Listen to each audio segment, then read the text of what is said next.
Hello everyone, I'm YounesHH and this is BlueLionsTV, and today I'm joined by a special guest, Lawrence from 100pctChelsea. Lawrence, you want to introduce yourself? Yeah, I'm Lawrence from 100pctChelsea, as Nini just said. First of all, thank you for having me on. It's a pleasure. I'm looking forward to it. Let's talk some Chelsea, and yeah, hope you're all enjoying it, and let's get into it.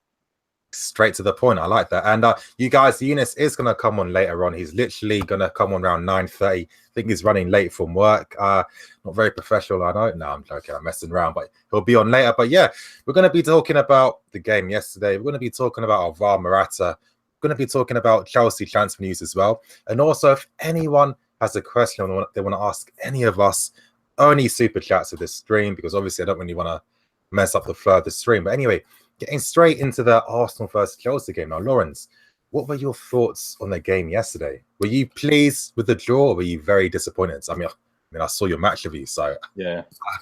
No, I still feel very similar to when I recorded the review yesterday. I'm very frustrated about it. It just seems, even though it was an even game, and for a long period, especially in the second half, Arsenal were definitely on top. But I felt like we defended well during that period, and we had so many chances to just put them away, whether that's late on, obviously, or also even the first half. So it's just very frustrating to me, because I don't think it was a bad performance overall. Like, you could say it was a little bit pragmatic or a little bit defensive, but, you're going away to the Emirates. They've only lost to United, this season. Otherwise, they've won every other game at home. So it's definitely not an easy place to go. But, with the chances we had, especially obviously Morata, we're going to talk about, it's just very frustrating. You know what? I agree.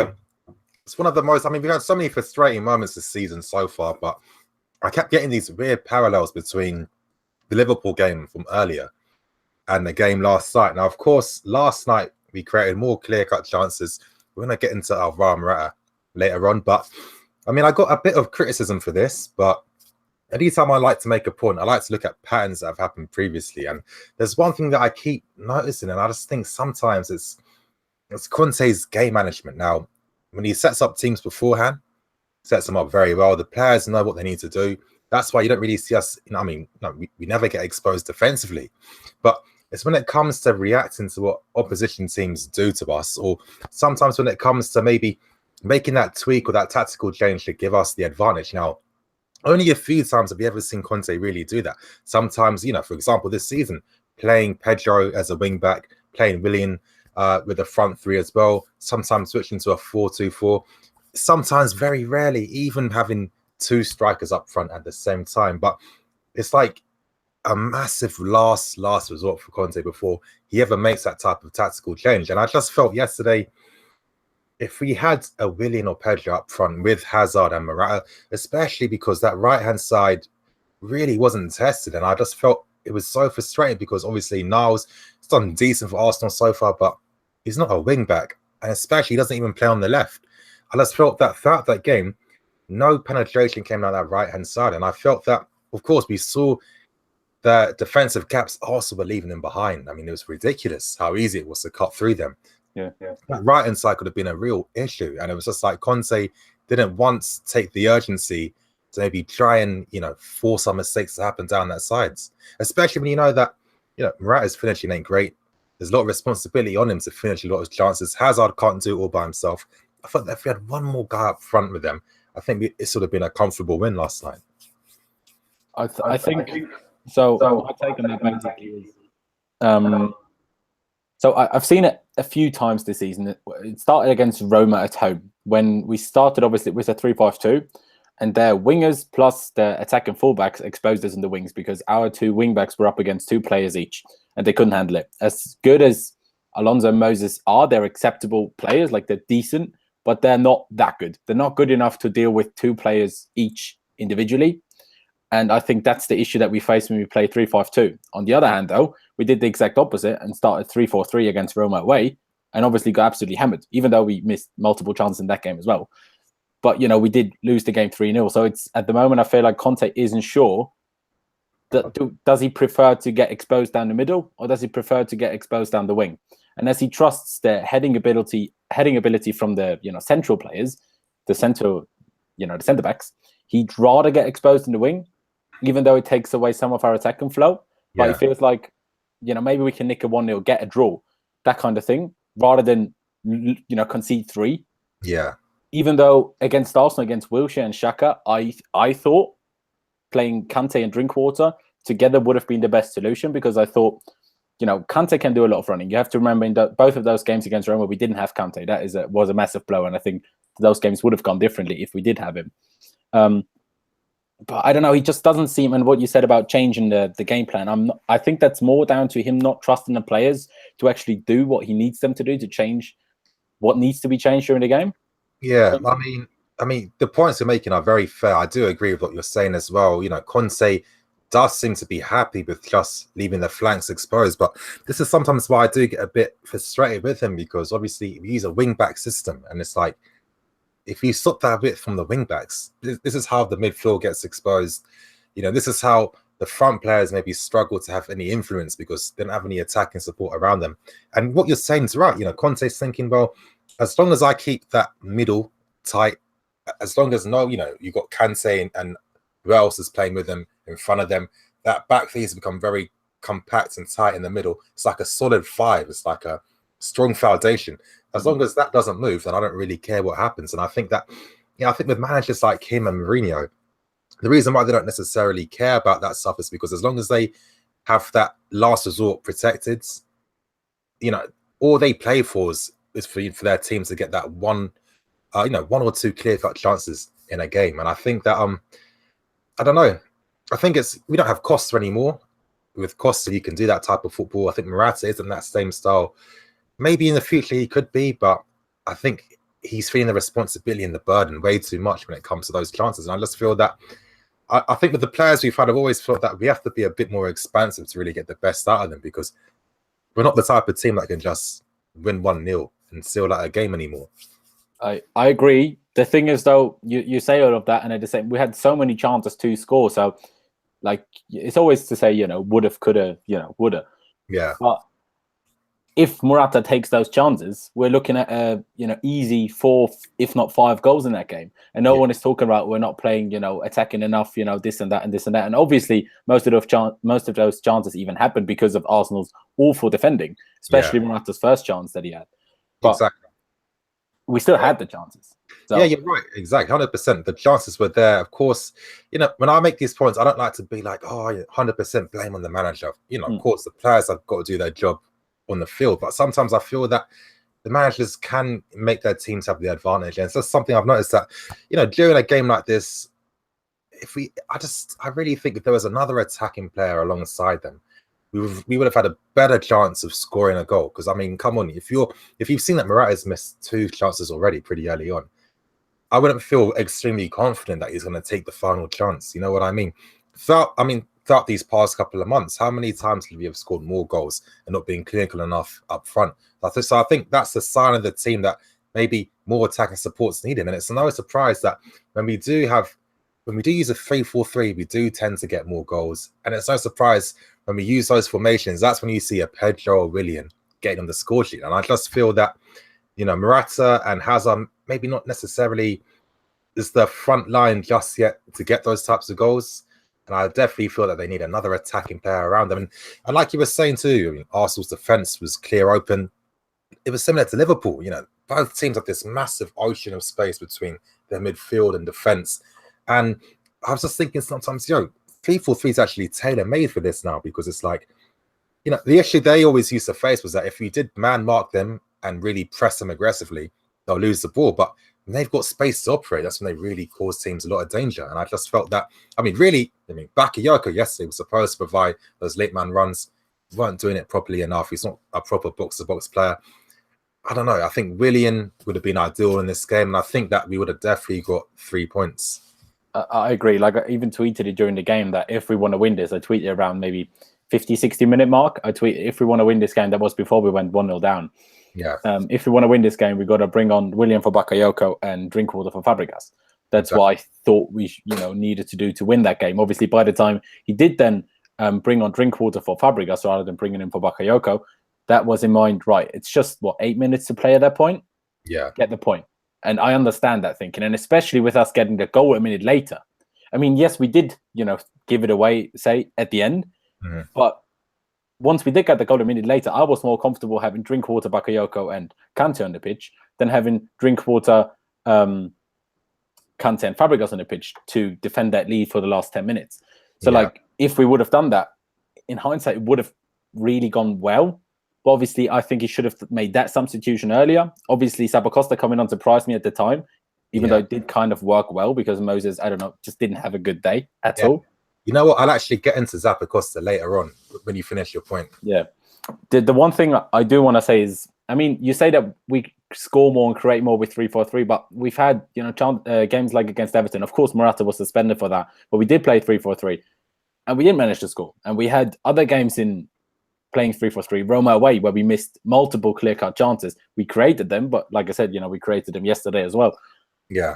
I just feel like it's more of an issue with the finishing rather than the formation itself. But with the 3-5-2, even though it has worked very well in certain games like Manchester United, Atletico Madrid away, even at home, but again, missed chances. I think the main issue in that is Bakayoko, because Fabregas does his job in the 3-5-2 very well, I think. He does enough of the defensive work, especially yesterday. I thought he was very committed and, you know, put in some good challenges and did his running. He's never going to be faster than he is. You know, you can't expect him to run faster than he is. You know, he can't help that. But he did put in the challenges. He got booked for something that was clearly a great tackle, not a foul. But Bakayoko is just, I feel like you need someone to drive the ball forward with commitment and to drive the ball forward and actually create the attack. And that's why we needed these long balls and needed Arsenal's defense to be awful for Morata to have these chances. You know, like I said, Morata's first chance, but Alonso basically just punted the ball forward, hoping for Morata to get there. Obviously, it worked.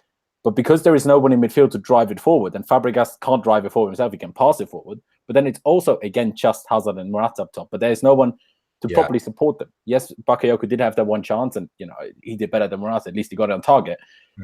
But a better player in that position, say we had a Lampard, say there was a Pogba in that position, that if we had a player like Pogba, of course, you know, we don't spend that much, do we? So we're not going to have a player like Pogba. But if we did, that formation, I think, would work incredibly well with a little bit quicker and better wingbacks as well. But I think that is the main issue in that. And, you know, you could say drop Bakayoko and stuff, but how is he going to improve? Because we have him now. You know, we're not going to sell him. How is he going to improve if he doesn't play? Yeah. As much as I think Drinkwater is the better option, but no, Drinkwater is what, 27, 28, something like that. So, you know, we're not winning the league this season. We're probably going to get top 4, even though a victory yesterday would have been very helpful in that. But we're probably going to get top 4. So really, isn't it kind of good to take the chance and give him players like, obviously, Christensen as well, where he's playing very well. But Bakayoko, just playing him just to, you know, have him better for next season and actually be very good next season. Whether that will then happen, we'll have to wait and see, of course. But I kind of get this feeling of, even though it's not always going to be great this season, I have to use these players that I'm going to get somewhere next year if I'm still going to be here, and if I again don't get the players I want. I agree. And I agree with your point. I mean, my thing with Bakayoko, it's always been the fact that, you know, why did he deserve the game time to really develop? I mean, we've seen that he's not really at that stage just yet. He needs a lot of game time. My issue's always been, how come it was deemed that Bakayoko deserves a chance to grow and get that game time over a Ruben Loftus-Cheek? Because even comparing them stat to stat, I mean, the reason why we brought in Bakayoko for what he can bring defensively, we haven't seen it at all since he's come, and it's just like been no difference what Ruben's been doing for Palace so far this season. It's just, that's the frustration, because sometimes I feel that with money like that, imagine if he had 40 million extra, that could have been, you know, let's we got the money to maybe spend a few extra million to bring in a Mahrez or Sandro or whatever. You know what I mean? Just being hypothetical. That is the frustrating thing. I think with Bakayoko, he's going to need a lot of game time. And I'm actually of the belief, I think there's this thing in football today where, you know, patience is just gone all of a sudden. When Lampard first signed for Chelsea all those years back in 2001, he was a 21-year-old player. No one at the time knew he'd be the player he was today. It was completely different. I mean, he was looking like he looked like an English midfielder that had something different about him, but he wasn't amazing. We were also a different club, to be fair, at the time. We weren't a club that were expected to win things, and now we are. And that is exactly that is an issue. Yeah, you are right about that. And I think that's the shame about how football's become now, because I just think that there's this attitude of always, short-term thinking, spend money here, spend money there. I mean, Manchester United are probably the poster boy for that in the Premier League so far. And what real success have they had since they've been doing that? None at all. And I just think that it's just this antiquated idea. A lot of people that don't really understand football, too much money involved, not enough long-term thinking. And I think this is why it's going to be hard for us to get a Lampard at the club again, because Lampards, you don't buy them.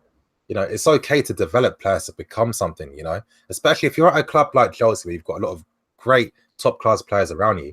You're going to develop faster than playing for, let's say, a Southampton for how many years. In 1 year or 1.5 seasons, you can develop at a much more faster rate playing with better players compared to being at Southampton for 3 seasons. Yeah. You know what I mean? And it's just like that is a frustrating thing. So I mean, I do have my frustrations with Bakayoko, but at the same time, I'm of the belief that we need to have patience with him before we sign him. I was saying on Twitter how many times and videos beforehand, I was telling people what to expect from Bakayoko, and everything's gone to how I said. Judge him for next season, coming to the Premier League, not a proper pre-season, playing in a different tactical setup, playing under Conte. We have much more tactical discipline and instructions compared to Monaco is 2 different things. Yeah. And I think with Bakayoko, the real issue with him is that he just looks lost all the time. Now, people will be like he's lazy. If you're playing for Chelsea, there's no such thing as a lazy player. That doesn't happen. But I just think that is that confidence issue. He's not really sure of what he needs to do because he's playing a different role compared to what he was doing at Monaco. So, we are going to be frustrated, but I think if Francis keep their frustration to stuff in the moment instead of holding it against players, over a season, then I think that makes more sense. I agree with you that it definitely is a change for him, especially the tactical situation under Antonio Conte. And I think you're right in saying it's not laziness. I think it's sometimes a little bit of a lapse of concentration, and maybe that comes from him overthinking what he has to do sometimes, because there is a lot of stuff that he has to do. I mean, I completely understand your point about Ruben Loftus-Cheek. I mean, Loftus-Cheek is more of an attacking player than Bakayoko is. Like, even though Bakayoko hasn't been great defensively, he's still meant to be more defensive than Ruben Loftus-Cheek is. And you said, you're going to develop better at Chelsea, but this is the first loan of Ruben Loftus-Cheek. So shouldn't he be better already? Yes, he's playing well for Crystal Palace, but Crystal Palace aren't that great. They've been better since Roy Hodgson has taken over, but they're still not where we are. They're still not where we aim to be, which is even higher than where we are right now. Yeah. But, we've realized this over the last season, and because Conte is the first team head coach, and, he keeps saying in press conferences, he just gives his opinion. He doesn't really have much say in who we sign. I think, we don't know whether he actually wanted Bakayoko. Maybe he just turned up kind of thing, and now he has to work with him. And I don't know if he has any say in who we loan out either. I mean, Conte did want Bakayoko. That was one of the players he wanted to come in. But what Conte did say, which everyone keeps forgetting, was that Matic wasn't supposed to leave because he wanted him to be the understudy to him, because obviously Conte's thinking, I know Bakayoko is not ready to fulfill the role I want just yet, but if he's my third choice midfield player, he's going to get enough game time, he's going to understand what's expected of him, and I can ease him into the team much better. In a way, Bakayoko has kind of been just forced straight into the team because Drinkwater was out injured as well, and you can't just survive with 2 midfield players in the Premier League. But there's actually 2 things. Number one, Younes is here. Younes, if you want to... Hello.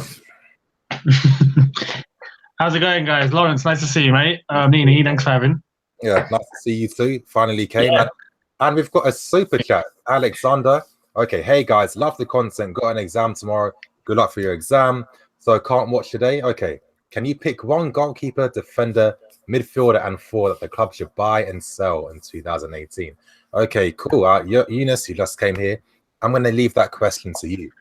What's one goalkeeper, defender, mid, and forward we should sign for next year? That's a big question. That big question. It's a huge question. We had that question the last time I was on as well, and we struggled. We struggled. No, hang on. Is this next? You're saying next year, next season? That we should buy and sell in 2018. Oh crap! So this is like a double one. What players would we sell? Who would we bring in to replace them? Let's not sell any goalkeepers, please. Yeah, I think. No, none. Yeah, especially after his performance yesterday. I think. Yeah. He's good. Yeah. Okay, now defender. Okay, what defender would you guys let go? And if you say David Luiz, then you have to leave the stream. No. He's not going anywhere. No. I hate to say it, but the weakest link is going to have to be Cahill, wouldn't it? Yeah, you said it, not me. I mean, he's done loads. Right? He's done loads. Yeah, I'm taking one for the team here. He's done loads. He's done loads, but when you look at him, Christensen, Azpilicueta, Rudiger, Cahill's a weak link. Yeah, that makes sense. I don't know. I feel a bit. I don't know. Like for the age thing, yes, but I feel like Cahill has played very well. Like I think overall all season, not had many, if any, very poor games. Not that we had a few. Yeah, no, okay, but none of them were awful. Like I thought last season, he had worse games at points than he did this season so far. Yeah. So for the experience, maybe keep Cahill. For the age, maybe keep Rudiger, because you got to think we're bringing Zuma back, I assume. Then you have so many young players. You know, of course, Azpilicueta has got experience. Depending on what happens with David Luiz, he has got experience, of course. But some experienced English player at Chelsea that has been around for a while isn't a bad thing to have, whether he's a starter or bench player. It's two different stories. But I mean, Rudiger isn't bad, but he hasn't shown to me that he's should play every week. Yeah, I think that the thing with Rudiger, he offers pace, strength, that big presence, but yeah, he needs to do a bit more. I reckon he's not solidified his place in the team yet. Not like Christensen has, for example, if you know what I mean. Yeah, so, yeah, exactly. Yeah. Okay, so moving on now to midfielder. Who would you sell? Who would you bring in to replace them? Who would I sell? Midfield's a hard one because we've actually got a decent midfield. It's not too shabby. Midfield. Again, the weak link. If we look at it in terms of this season, we just bought the guy, right? And Bakayoko, he's not settled, is he? Yeah. I would give him a bit of time though because he's new. But at the moment, everyone else is outperforming him. It's difficult to think what midfielder we're going to sign. Yeah. But sign, I'm not sure. Sign Pogba. That's the dream. Yeah. Imagine Kante and Pogba together. Would it? Yeah. Well, we'll see it in the summer, won't we? Yeah. Before the World Cup. Okay. Hopefully the last one should be easier now. What forwards? Who would you sell? Who would you bring in? If this was asked to me 24 hours ago, if this was asked to me prior to yesterday's game, I wouldn't have given you an answer. Bloody hell. No, you know what's funny? I'll strike in situations a joke. I mean, I feel for Batshuayi, right? And why? He's not given that chance. You know what I mean? He's not. But when he does play, he doesn't really show what he can really do. Or he makes mistakes. He doesn't hold up the ball well. And then you look at Morata and you're thinking, yes, this is going to be the guy. And then yesterday happens. And what do you do? It's weird because whenever Batshuayi plays, he never has these chances that Morata had yesterday. Exactly. But you're thinking if he had them, he probably would have scored at least 2 of them. Because that's because Mitchell doesn't move; he just stands still. Mitchell's a striker that relies on service, and the thing is, unfortunately, with this system, it doesn't work like that. They have to make their chances as well. It's all. If you see Morata, he's constantly moving across that front line. And when you see Mitchell play, he stands stationary beside the opposition defender. He doesn't drop deep to receive. He doesn't play off people. He doesn't stretch play, make runs from behind. It's not because he's a bad player. I've always felt strikers, they complement a team. Mitchell, with his abilities, they don't really suit Chelsea. You know what I mean? He's a two-man up-top striker, in my opinion. Two-man, or he's someone where he's a poacher, plays in the books, gets on the end of things. That's it. Yeah. I mean, I think you've got to, if you have to sell anyone, you've got to be Batshuayi and bring in someone, I don't know, Yeah. Icardi maybe, if they're being somewhat realistic. Andy Carroll. I mean, Icardi is probably another guy like Mitch. Icardi is probably like an upgrade to Mitch, but they're still like a bit similar. Like Icardi ain't going to link up the play. He's not going to do anything. I mean, he's a much better finisher than Morata. I mean, I don't know. I think Icardi strikers can work, but do Chelsea want to play a possession style of football? I don't know. The thing is, just sometimes you feel like when you're a backup striker, shouldn't he be able to give you a different option rather than just being a worse version of your first striker? But again, Conte, Exactly. What I mean by the manager, sometimes you might not necessarily have the exact suited players you need for your system, but can't you be a bit more innovative? I mean, I can't believe we've never ever seen really Mitchell and Morata playing up front together. Now, I'm not saying start games, but you know, in the context of the game, you know, let's say it's the last 20 minutes trying to get in the game, whatever. How come we've never ever seen both of these guys in the box trying to win headers? Because, I mean, last season, the first half of last season, you know, Mitchell got that goal against Watford. He was using him with Costa. So I don't know. If anything, I think the reason Conte doesn't use him is because he's trying to say, you know what, I don't want you. Leave in January. Hopefully, with you gone, the ball will get me a replation. I think that's it. Yeah. To be honest. Yeah. No, you're spot on. I said this. At last season, I always said Batshuayi would be better if he had someone next to him. Mm-hmm. And when Morata came, the first thing that popped into my head was, "Oh, great, we're going to see Batshuayi with Morata next to him. This is going to be great." And yeah, you're right. He hasn't done that once. You look at Morata, I look at him as a striker that, you know what, he could do with a bit of support. Yeah. Look at in a 3-5-2 when we have to play Hazard next to him. He could do with a bit of support. Mm-hmm. And then you look at Batshuayi up by himself. He can't play by himself. He just can't. Yeah. You know. So put him next to Morata, who knows? But Conte hasn't done that. I think he wants Batshuayi gone. I don't think he trusts him. Yesterday with Morata's shambolic performance, that game was screaming for Batshuayi. You know, take Morata off, put on Batshuayi. It might change the game. Yeah. I doesn't trust him. He just doesn't. I just feel like that 3-5 or the formations that we do play, whether it's 3-4-3 or obviously 3-5-2 when you're talking two strikers, just hinders us from playing two out-and-out strikers, because if you have Morata and Batshuayi up front and you have Fabregas, Drinkwater, or Fabregas, Bakayoko, and Kante behind them and the wing-backs, who's going to create anything? It's just going to play them to the strikers and hope that they do something with it.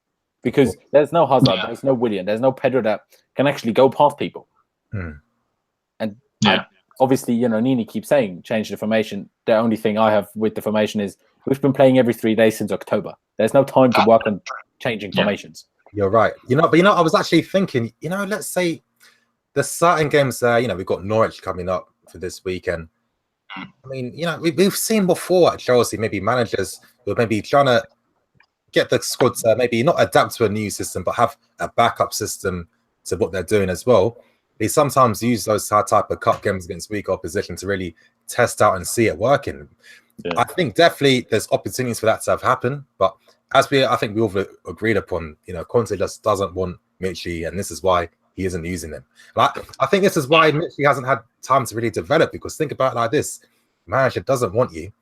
He's not even, every time last season he was getting the last 5 minutes of a game. There was one game in particular, and if I was Mitchell, I would have been devastated. He came on in like the 93rd minute, literally went on the pitch, 10 seconds later, then he had to walk back off. Now, you're a player, you got pride. It's an embarrassing thing.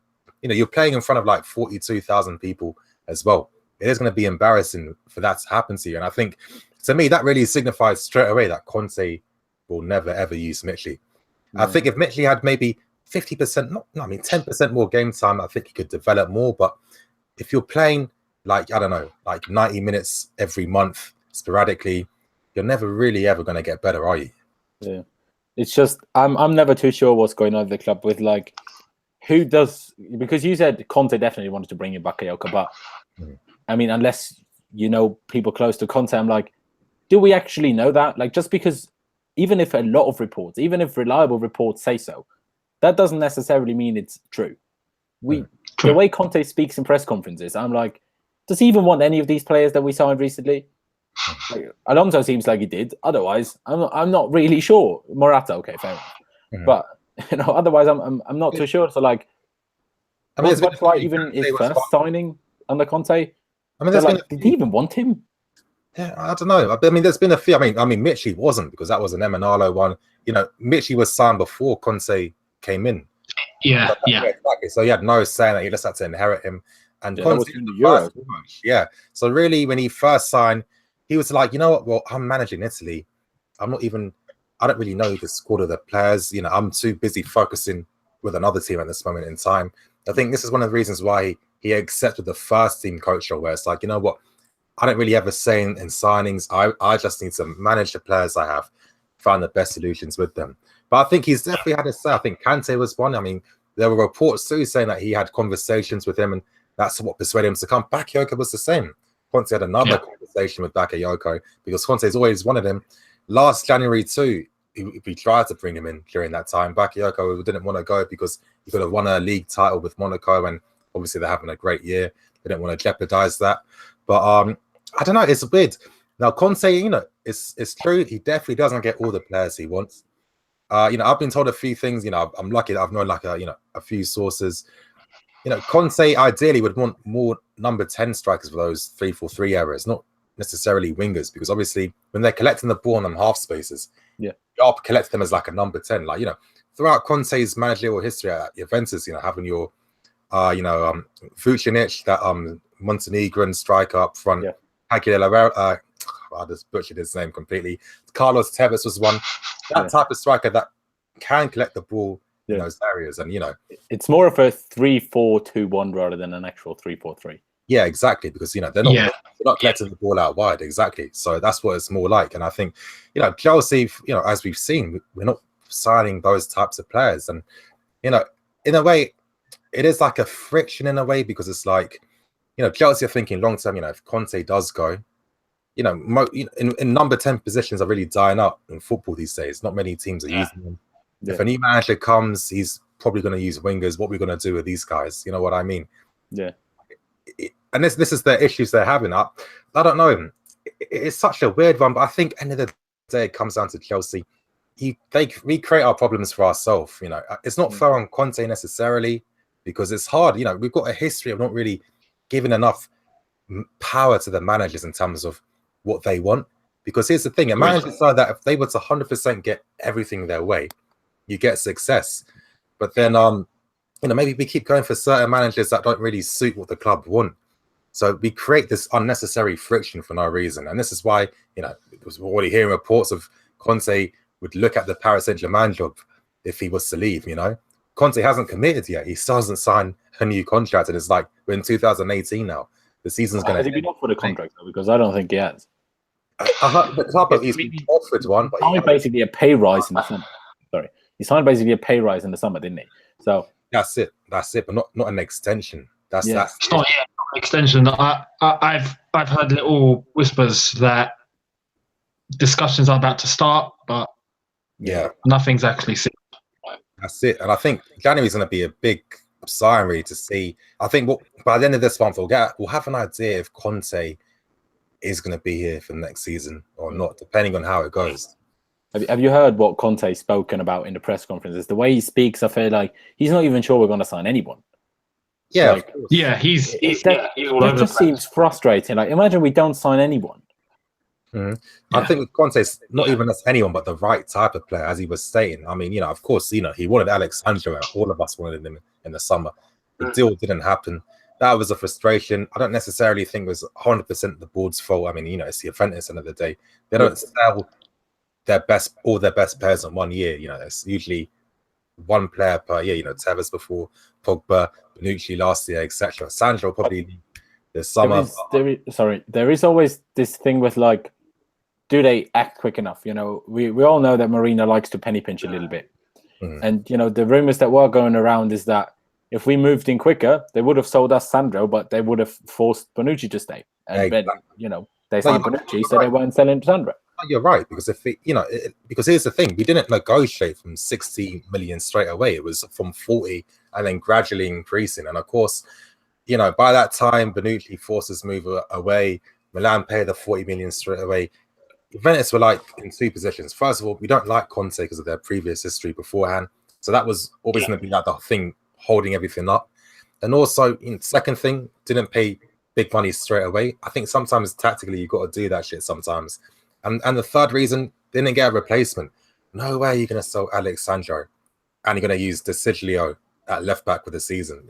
That's like having I don't know, like Kyle Norton, replace. But they did sell Dani Alves without getting a replacement. Yeah, but he was only signed a year contract. That's why he was only there for the season. That's what I mean. So, and they had Lichtsteiner and who have they? De Siglio was that guy who was he can play left and right. That's what I mean. So it's just like they had Asamoah, but it's just like you need to have Asamoah and someone else, So that was why it wasn't going to happen. But I think, I don't know, certain signings. I mean, it's hard because Chelsea will never 100% get every single person that Conte necessarily wants. So Conte's got a few, his Kantes and other players like that. That's the difference. But those guys that can operate in those number 10 areas, the club feel that they'll cost big money to bring them in. Then you're forced to use them throughout the future. Imagine if we sign a Fekir, he's going to cost you at least 50, 60, and then if we sign him, how will you ever get your money back from him? You'd have to use him there, It's a tough situation, especially now with the inflated prices.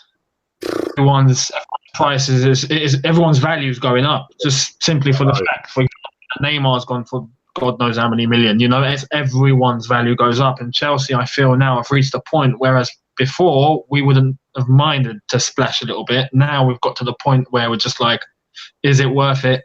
Is it worth it? Let's not quite go in. We're not willing to put 10 more million in because it's just not worth it. Whereas other teams are like, yeah, sure, boom. And then you get left behind. It's one of those things where you have to spend wisely, but we're at a stage now where you have to spend. Yeah. If you want the player, you have to spend. If not, you're not. Yeah. Van Dijk goes for 75 million. If you want a proper, decent midfielder, you're gonna have to pay 100 million, and that's that. It's ridiculous, but it is. That's how it is. We can blame United and Paris Saint-Germain because, of course, they're two clubs where they have the ridiculous, unlimited financial resources. Imagine signing a Pogba. I mean, to think United beat Real Madrid from signing Pogba. You know what I mean? Because Raiola's getting 20 million from a deal. Imagine an agent getting 20 million. That's ridiculous. Paris Saint-Germain, Mbappe and Neymar, that's what's really destroyed the market. They're signing three players of 400 million, basically. Yeah. It's in a way, I don't know. Of course, you got to keep the fan side and business side separate, but imagine if we spent stupid amounts of money like that on just two players. You know what I mean? I don't know. I don't think it was set too easy with me. I just think with Chelsea, I think if anything, Mourinho needs to stop this Daniel Levy impersonation. I know I've been told he's very assertive. So it's like if he doesn't like one deal, that's it. She'll pack up bags. That's it. I'm not wasting my time anymore. But I just think sometimes with certain deals, you have to be a bit more different at times. You've got to be a bit more flexible. But I think it's going to be interesting, I think, in January and summer because there's no Emanalo now. Because, the issue with the summer and the real issue recently over the past couple of seasons is that there's too many cooks in the kitchen. Emanalo's got his job. His job is to look for transfer targets. Then you find out Marina's got her own team as well for certain deals. And then Conte obviously has his own targets as well. No wonder, anytime we were going in for players, there was just like one position we're looking at 10. Like imagine, okay, we can't get A, can't get B, can't get C. By the time we've got to D, most of them have already left or signed for other teams. You know what I mean? That's the real issue. So hopefully this January or summer, things will be more cohesive like it used to be. Yeah, and I think for that to work out, I think we need some sort of not commitment by Conte, but just confirmation that he is going to stay. But not just by him, but also by the club, because the rumors always go around. Chelsea have been. We all know that all too well how quickly we fire managers. I mean, we sacked Ancelotti finishing second. Conte is like, well, I might finish second, I might finish third, or whatever. I don't even know when I'm going to keep this job. Yeah. If we sign someone like Vidal, whether that's now or in the summer, I think that's basically a guarantee for Conte to stay for a while because the club wouldn't want to sign Vidal. That's someone that Conte wants, and they want to give Conte for him to stay. So if that happens, I'm very confident that Conte stays for a little while. I agree. I agree, because it's like, I mean, if he were to sign a Vidal, he's going to be 31 in the summer. If he came now, he'd be 30, be 31 soon. To splash, I mean, but again, I mean, I don't know. To me, I don't know. It doesn't make too much sense. He's going to cost more than 30, 40 million. Yeah, but he would double his wages. He's been one of the highest earning players, and it's like by the time his contract finishes, he's going to be what, 34, 35. You could never get rid of him, and you're going to pay a guy, you know, tens of millions of pounds over the next 4 years for what? I don't know. I think that's more Vidal trying to find a new club, really. It's just a question. I mean, we paid 40 million for Drinkwater, who is a good player, who turns out, you know, but he's not being used. So we paid 40 million for a player that gets barely used, that is actually better than someone that is being used. Yeah. And even though he earns a lot less than Vidal would earn, Vidal would come in and is world class, even if he's 31. Like, you know, he's a guy that works with a lot of stamina, works with a lot of power. He doesn't look like someone that will start aging before 33. So you'll still get 2 very good years out of him at the very, very top level. And if we want to compete with a team like Manchester City, who, even though they don't splash, at least so far, you know, 75 million on Van Dijk or 200 million on Neymar or 89 million on Pogba or whatever, they still spend big. So if we want to compete with them, we've got to sign players like Vidal that are world class, and not sign Bakayokos who might turn out to be very good 3 years down the line. Because we got to compete with them now. Otherwise, I'm not saying that will happen, but it could happen that we fall out of top 4, and then we can't sign any players that are world class anymore. Yeah. That's long term, of course. Yeah, I know. But sorry, Younes, go on, mate. Well, I think we're at a point where the club as a whole are a bit scared to look too long term, because if we look too long term, you're happy to spend 80, 90, 100 million on a player that you know you're going to keep for the next 5, 6, 7 years, right? You look at Man City. If you ask their owners or even their fans, they know they're going to keep Pep Guardiola for quite some time. They're not getting rid of him anytime soon. Yeah. You look at Liverpool, Klopp. They're not going to let Klopp go anytime soon, I don't think, unless if he performs really badly. But you can tell stability is there completely. Yeah. With Chelsea, that's not the case. That's not the case. Everyone knows there's probably going to come a time pretty soon when Conte is not going to be Chelsea manager anymore. And I think that the club are a bit, I don't want to say concerned, but a bit hesitant, if you know what I mean, to give Conte completely what he wants. Because if he does decide to leave, then we're left with everything that he wanted to build with, and now we've got to get another manager to use him. Exactly. You know what I mean? So it's a vicious cycle at Chelsea, and I don't know when it's going to end, to be fair. I don't know. Unless if the club are happy with Conte and they want to keep him and give him everything he wants and they're ready to take that risk. Yeah. I don't think we're going to end up with a player that we're going to splash and spend money on to keep for the next 5, 6 years. I don't. Yeah. The thing is, though, obviously, there is players that if you sign them, they're that good, any manager will want to have them. You know, yeah, there are. Man City signed De Bruyne. You know, no matter whether it's Guardiola or anyone else, they're going to want to have De Bruyne. You know, you talk about they signed Gabriel Jesus for how much? 30 million. We paid the same or even more for Batshuayi. I mean, you can talk about our scouting, yeah, but Jesus seems a lot of a better player than Batshuayi. Even if Batshuayi got a lot of game time, I still feel like Jesus seems like a much better player. Even and he's what, 20? Yeah. So like, you know, there is. I completely agree on the number 10 point. That is a fair point. But in other positions, you can still sign players that will work for any manager. But for those, at the moment, you have to spend very, very big. And, you know, there is the stadium in mind. There are other things in mind. Roman apparently wanting to make the club self-sustainable, which means that you can't go out and spend 200 million. But if we don't want to go out and spend 200 million on a single player or 150 million or whatever, we're not going to compete with Manchester City and Manchester United over the long term. And that's obviously the issue that we're in between Abramovich, between Mourinho, between keeping the manager, between building the squad. And it's just an issue that us fans can talk about. But to be honest, I wouldn't want to be in their shoes because it seems a very difficult decision to make. Yeah, you're right, because it's kind of like we've created this like chicken and egg situation. You know, it does Conte need to commit and accept, or should the board's obviously, you know, bends a little bit over for that's a complete wrong way of saying it, but should the board, you know, give more power to Conte a little bit, you know? But I don't know, this whole thing where it's just like we need to spend money. I've always felt that you don't need to spend money. It's about spending money on the right players, not just spending money. It's like I keep saying, that poster boy, Man United.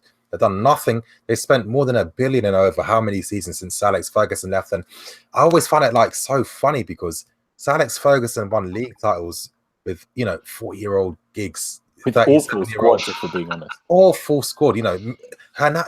Hernandez got 20 goals from him, coming straight from Mexico. You know why? It's because Sir Alex Ferguson knows how to use a team. He was a master at knowing how to beat this opposition, know when to make the right substitution at this time. And it's always managers and the decision-making, tactical decisions or whatever, that elevate a team. I need to throw something in there, because how long did it take for Alex Ferguson to be like that? Yeah, of course. How long did it take for Alex Ferguson to get the players that he wanted? How, all that kind of thing. And because we keep chopping and changing managers, and I don't want to bring his name up, and especially because it's not going well at United. But if there was ever going to be a manager that was going to stick around long term, it was going to be Mourinho. And I don't think it was him that wanted to leave. Like, maybe he wasn't happy with the situation with the board, but if the board actually committed to him and given him the players that he wanted, but here's the and thing. Actually splashed out on that, properly committed on that, because you have to go with the market if you want to be a top club. Yeah, you're right. That's the only way you're going to work. Exactly. I mean, let's question your point on Mourinho, though, because this is the thing we're forgetting. Mourinho inherited a team that had De Bruyne, Salah. Obviously, he brings in Felipe Luis, Costa, Fabregas. I mean, really, we did kind of have that Man City model 4 years in advance. You know what I mean? Really, now we should. De Bruyne should be playing with, Hazard should be playing with De Bruyne and Salah up front with us. We should have an amazing team right now. It was Mourinho that got rid of most of these guys because, for arbitrary reasons, they can't, wherever Mourinho looks for in a player. And I think this is as I was saying to Younes in the previous stream, I think this is the reason why we've kind of struggled in a way in the transfer window, because the club didn't prepare for the likes of your De Bruyne's and Salah's leaving, because they were signed, in advance, so we beat competition from all the clubs beforehand. They were signed to be the mainstay in the team for how many years to come.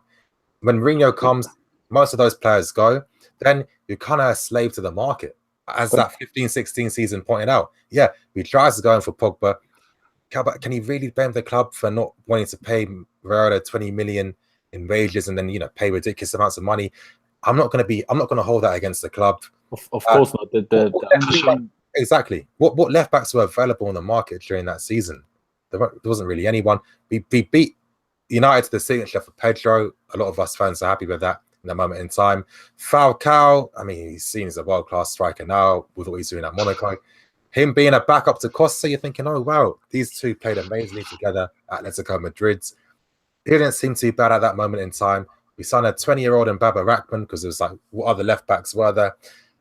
If anything, it was Mourinho. That would have been a start. But it's Mourinho's fault because, again, of course, we keep thinking that the board says, you know what, Mourinho, I know you'd like to have Felipe Luis, but we want to sell him because we feel we can get 10 million for this 32. It's not like that. The players, every player that's left has left on their own accord because they weren't being played or used. That's why they force moves away.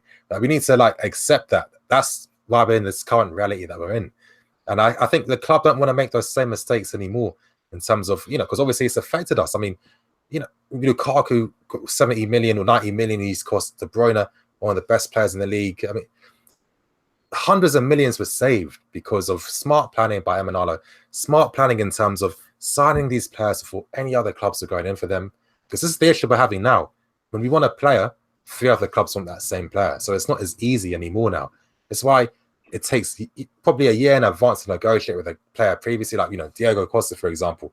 He already agreed terms during that season he won the league. That's why he came straight away. Fabregas was a similar one. I think we need to get back to that model. And I just think that, if anything, of course, Conte will probably say no to a lot of these players. But then Chelsea needs to think for the future, because here's the thing, in 5-10 years' time, we're still going to be fans. Conte could be a happy memory that we have. Of course. We're always going to care about what's happening now. And I think the club needs to start thinking maybe the future is a bit more important than the next year, But if you think about that, didn't we try that with VS Boas? Isn't that exactly what we try with VS Boas? Exactly, but we screwed them up. This is when the board didn't really. This is when everything was in its infancy. There was no loan army. There was no real player recruitment structure. There was none of Emanalo's data analytics system at the club. Ash Barnes was screwed. He's the only guy I've felt sorry for because the club gave him Mission Impossible. Younes is going to get rid of Drogba and Lampard and all these players. We're not going to give you any money to sign the players you want. And here's Morales and Oriol Romeu. You know what I mean? It's just like they never gave him a chance to do anything. And then the next season after, we signed Eden Hazard's. Yeah, but wait, he was only here for 6 months. Or like 8 months or whatever. Like, he got Juan Mata. He wasn't awful. But imagine that's the only player. The guy wanted Hulk. He wanted Falcao from before. He wanted all these top players. And it's the baffling thing, because Flash Price cost the most money in history in terms of signing a manager, 15, 16 million. Yeah. That was the buyout clause to sign this guy. He had one of the best ever seasons I've seen from a manager. A guy that was 32 doing football manager stuff with Porto at the time. We spent 16 million on him, and then we give him Romeu and Morales. Oh. I agree with that, but at the same time, though, when you don't get the players you want, why are you then not playing the players you got in Lampard and Drogba and Terry? Like, that's the logic that. You are right, but here's the thing: when you sorry, Eunice, just 1 second, mate. But the thing is, when you use your Terrys and that, you got to play in the Chelsea way. Villas-Boas got his success through his own system, because the stuff they were doing, unbeaten in the Portuguese league, winning the UEFA Cup by thrashing teams 4-0, 5-0, whatever scoreline, winning every single trophy. If you're a young manager, you're 32 years old, you're going to be thinking, well, if I can translate this to a club like Chelsea that have more financial resources, I'm gonna be incredible. This is going to be a piece of cake. But then when you sign after you think they're giving you the blessing by spending ridiculous amounts of money on you in the first place, not giving you any money, why didn't we sign Hulk at the time? Why didn't we sign Falcao? See, but you say these things, you can't blame the board for not getting Pogba. You can't blame the board for not getting Sandro. We don't exactly know. Maybe we just didn't get them. But I think I don't know. We've kind of discussed the reasons, though. Obviously, the Pogba money I think that's impossible money. I think if you were to spend 100 million on him, I think that'd be kind of stupid. We spent 70 on Morata, who was never a starting player anywhere. Yeah, but it's really 58 with their clauses. But do you think Morata will ever meet his clauses, really, with this current form? I don't think so. Well, maybe not, but it's still going to be 65 million. He's going to force some of those add-ons. Yeah, I know. I completely understand your point. The only thing I want to say is, I agree on De Bruyne. I'm not sure about Salah. I don't think at the time he was good enough to, deserve game time. I don't know, though, because I think with Salah, the issue he had was that obviously he's inside. See where he's at Liverpool, how far up he is. Mourinho's using this guy as a defensive winger. Yeah, but he had 3 years to develop in that period. That changes a player. But the only thing I do want to say is if they don't want to sell these players that Mourinho doesn't like, get rid of the manager then. Like if you want to prioritize that, then you have to get rid of the manager and not give him players like Gilo Bodji. You have to make a decision. Yeah. Like, you can't say, right, you can sell your players, we'll get you Gilo Bodji instead, and then have a go at the manager for not performing. The thing with that time, right, and it's easy to say it now because we're seeing De Bruyne and Salah and what they're doing now at their clubs. But at the time, we won the league. Everything was going perfect. Everything seemed like it was fluid. Everything seemed like, you know what, this is the first 11, this is it. And others, like De Bruyne and Salah, are just not good enough to get into a team that are winning the league. At the time, we had no idea, let's be honest. Now, we see what De Bruyne's capable of, Salah, but too little, too late. I think De Bruyne is the only one that, I always thought, isn't he better than Oscar? When he started the first game, we won 3-1 against him. Started that. He was good. Yeah. He started. And then there are these rumours he didn't want to train. De Bruyne says that's not true. Mourinho says it is. Which one is true? Who do you believe? There's so many different stories that you hear out there. Mourinho has his ways. There are rumours that he refused to play against Swindon, was it? If those things are true, of course Mourinho is going to play him anymore. Yeah. I don't know. This discussion could go on forever because past we don't know what happens. It's as I said, it's hard to analyze what had happened at that time and what we all thought was going so well at that time. Now we look at those same players and how they're performing elsewhere. Well, there's nothing we can do about it now, can we? Yeah, I don't. It's weird though, because here's the thing: when we signed De Bruyne and Salahs, we didn't just sign them up like, oh wow, we saw them in one tournament, that's it, we're signing them. there was like at least more than a year plus in terms of scouting them, really figuring out, you know, are these the players we need? I mean, yeah, De Bruyne was a guy at Genk who no one even knew about.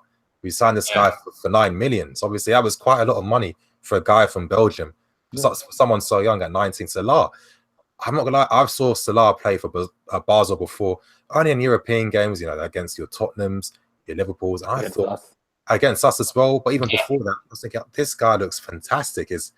He was running with the ball at speed, his finishing as well on the counter attack. He was young, 21. That's what I mean. And it's just like, I'm of the belief that, you know, really to get the best out of players, you need to play them in their right positions. I think most players that have been lucky enough to become world class, they've kind of had all the right development around them over the years to really help them get there. You know what I mean? I think it's the thing. When Salah left, he goes straight to Roma, gets double digits straight away in goals. I mean, Fiorentina first. On loan. He was good on loan. That's the thing, though. Like we sorry, mate. We gave these players the oppositions to the possibility to do that, even though when they weren't used for us anymore. So like, you know, we loaned him out to Fiorentina, then to sell him to Roma, where he could kind of improve. We did loan De Bruyne out to Werder Bremen, then we did sell him to Wolfsburg.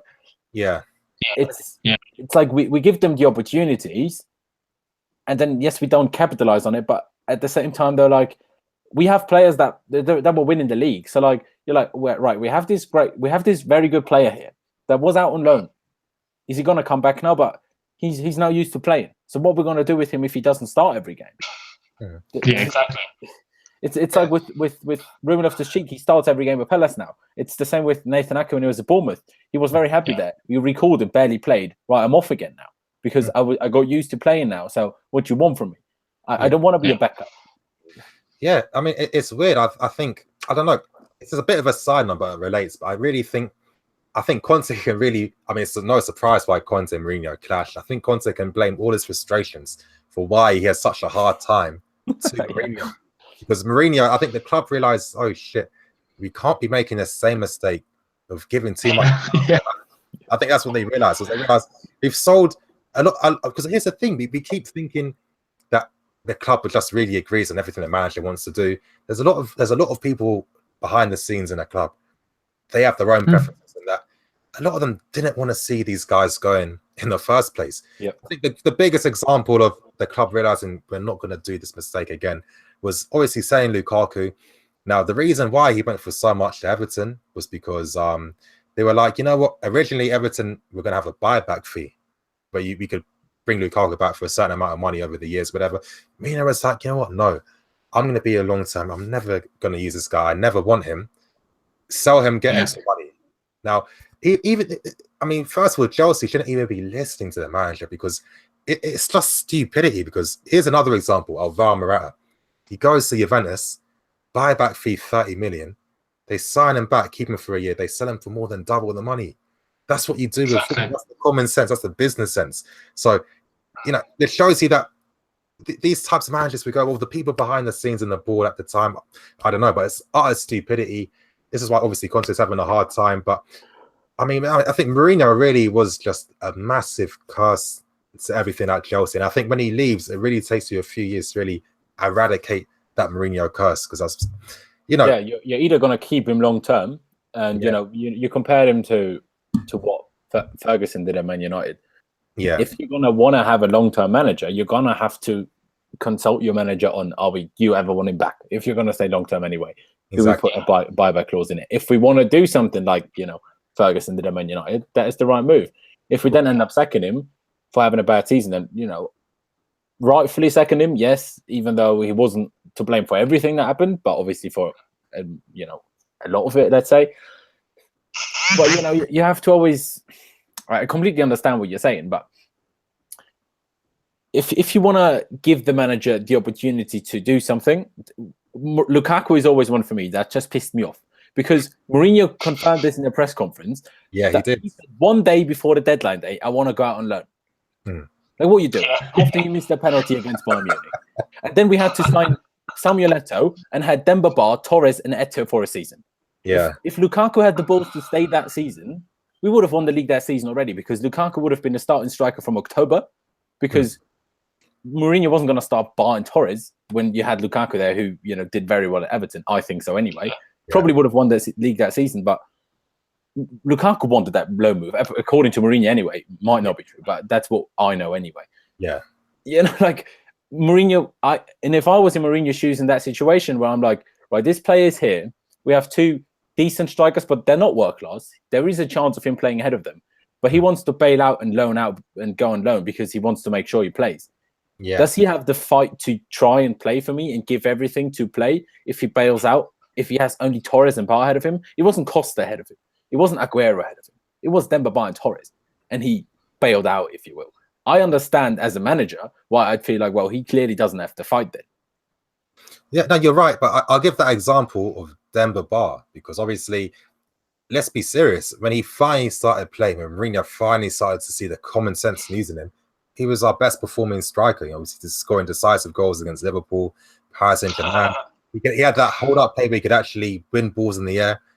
Who can forget his acrobatic finishing all the time? You know what I mean? Those goals were mad. Exactly. But this is the thing. Mourinho clearly saw that Torres and Etu were struggling. This is why they were all swapping per game. You know, maybe Etu starting one game, Torres in the other. He didn't even look at Demba Ba. And this is one thing we got to accept, you know. That's because Benitez signed him. Preferences. Yeah, I know, but they have preferences. No matter how good you are, whatever, if you don't suit his preference, that's it. It's not going to affect or change anything. So I'm not going to be harsh on an 18-year-old or 19-year-old Lukaku who's thinking, you know what? By the time the manager eventually uses me, do I want to have missed out on playing 30 games where, no, you know, realistically, you know, clubs don't care about players unless you're the very best ones. Let's be serious. Or you make. I'm not blaming Lukaku for it. I'm just saying I'm not blaming Mourinho for it either. I know, but I know what you're saying. I'm just thinking in terms of Mourinho's mindset. And I think with Mourinho's antiquated mindset, this is the reason why I think it's. I don't know. This is why he's really going downhill a lot now. Right? Yeah. I mean, he really messed up. Yeah, Mourinho. Yeah, I mean, he really messed up the future of this club. But the players we should be having now, I mean, to get rid of the likes of your Matters, De Bruyne, Salahs. I mean, even, you know, Luiz and, you know, Felipe Luis, all these players at the time for, I don't know why. And it's just like, you know, all the players that stayed. I mean, look at Oscar. I mean, really, Oscar, he should be the De Bruyne now of the team. But Mourinho using the most negative tactical system. How is Oscar really ever supposed to develop? And De Bruyne would have easily turned into that if they. And also, De Bruyne plays midfield now, so it looks like a lot better. And he's always done that. He's always played. I think for Werder Bremen and Wolfsburg, he was always. I think Wolfsburg, he was always playing in midfield and sometimes as a number 10 as well. He can do that. But here's the thing with certain managers, you know, they focus on the power of the technique. You know, Mourinho is a guy where it's like, I don't care if the team loses the ball as long as we don't concede a goal. You know what I mean? You know? That's the issue we have. Do those two words going to Pardon? Oscar and Pam, those two words going together? That's what I'm saying. But then again, look how he converted him. You know, Oscar became more physical. He did bulk up a lot more. All his creativity, you know, I mean, this guy was 19 years old playing as a cam for the Brazilian national team. You must have some type of ability if you're a teenager doing that for Brazil. You know what I mean? And then at Chelsea, I said this to Younes in the previous stream. We're not, and it links to everything we were saying about Bakayoko and the Moratas and everything. We don't care about developing players. It's all about the now. And the now can mean, well, if we have to defend against this team because it's the safest way of securing a win, we're going to do that. But that's not necessarily going to benefit a player's development because, you know, let's say, yeah, Oscar can tackle. That never made him a better player. You know what I mean? That's what it's always going to come down to. And I think, you know, with Chelsea, we can't have this model where, I mean, this is the thing, right, which I really hate about my club. Everything's just contrasting. You know, everyone wants to do this. We want to do 4 different things and then mesh it together and somehow make it work. But then look at City. Exactly. Yeah. There's too much business involved in it as well. You know, you look at deals like Julia Bonji. We made great money of him. You know, just looking at a business point of view, great move. Sign him for what, 6 million, sell him for 12. Yeah. To make someone that played 1 minute, touched the ball once, or even not even once, to double his price. Great job. you know, but to sell someone like Bertrand Traore, I don't know whether that was, you know, Conte's decision. Obviously, he was in pre-season. He was used there. Conte, I assume, has made his decision on that. I assume. You have to give the manager the freedom if he has a player and he doesn't like him, and there's no point playing him if he's very young. And we cashed in on him. There were rumours at the beginning that there was going to be a buyback clause. I'm not sure there is. He's certainly a player that should be here right now. Like most certainly would be a perfect, you know, number 10, perfect third choice striker, second choice striker. Can play as a, you know, a wide player in a 3-4-3 as well. Would be inch perfect for this formation, I think. You're right, and it's just like, again, Traore said it in an interview himself. He didn't speak to Conte once during last season, not once. So again, obviously, that's going to really tell you what the manager thinks of you, you know. But did he look for the conversation though? You know, there's some managers that have a lot of pride in Italian and don't forget. Yeah, you make a good point. You know what? I've always felt that obviously when we signed Conte, obviously he was managing the Italian national team. Is he really going to know all 40 players in the loan army? Is he going to know who the best academy players are? No. You know, he's an Italian manager in Italy. They don't care about under 21s. If you're a manager, you know, he's not going to care about the players of the youth team. He wants people that are ready for now. But then he's starting Christensen over David Luiz all of a sudden. No, you're right. But here's the thing: like sometimes I feel like I think you get anomalies sometimes, and I think, I think Christensen's that anomaly. I don't think that we should use him as like an example for the basis of stuff, because I mean, even how he got a chance. I mean, to think Conte did want Van Dijk. I mean, we know that he's an admirer of him. Let's say hypothetically we sign him during the summer. Would Christensen be playing now? You know, if Christensen's dad wasn't threatening to make him leave Chelsea if he didn't get game time, there's going to be a guy on the bench, would he be playing now? And then to top it off, like God was like, you know what, Christensen, you know, there's something about you I like. I'm going to make sure Cahill gets a red card. And then when he comes back, I'm going to make sure the wings get sent off straight after. Having 6 games, that was all it took, you know, 6 games. And then obviously God was like, you know what, that's not enough for you, Luiz. You and Conte randomly have an argument for no reason. You're ostracized from the team now. Now here's the chance I played. Then Luiz is injured as well. Exactly. So it's like completely divine intervention all the time. Perfect timing. It's just, I mean, I'm not sure about Van Dijk whether he would have been a wide or a central centre back, because I don't really see Christensen as a central centre back anyway. He doesn't seem tall enough for me to do that. For me, he seems more suited to a left-sided centre back. My opinion anyway. He seems better on the ball than Cahill as well. And Cahill has played twice as a central centre back now. He did a really good job there, I thought, because that's where he actually can win all the headers, which is what he's very good at. So yeah, I never really understood why he didn't play the last season already, because Luiz seems a lot more comfortable to go forward, which our wide centre backs do a lot. Yeah, especially when we dominate. And then Luiz could actually shoot as well, because Rudiger this season is sometimes in great positions to have a shot. If Luiz was there, great opportunity to shoot. Yeah, you're right. I mean, I've always dreamed to see a backline of Luiz, Christensen, and Aspie. Now, if the season's not over, I'm hoping I'm going to see that soon. Maybe we need some more divine intervention. Maybe Cahill gets another red card. You know, I think really, we're going to see Rudiger. Yeah, I know. But yeah, you guys, I mean, we could actually go on forever. And you know what? I'm not going to stop just yet. I think we'll continue for another 15 minutes before we keep it moving, because it is nearly 10:30 now. But yeah, let's just talk about potential players in the January transfer that we'd like to bring in. Now, Younes, obviously, I've been seeing you tweet a lot today, yesterday too. You've just been on my timeline for the past 24 hours. Exactly. Obviously, exactly.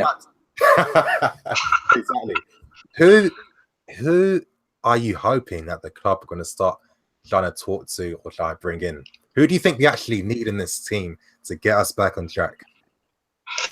I feel that we need backup for our wing backs.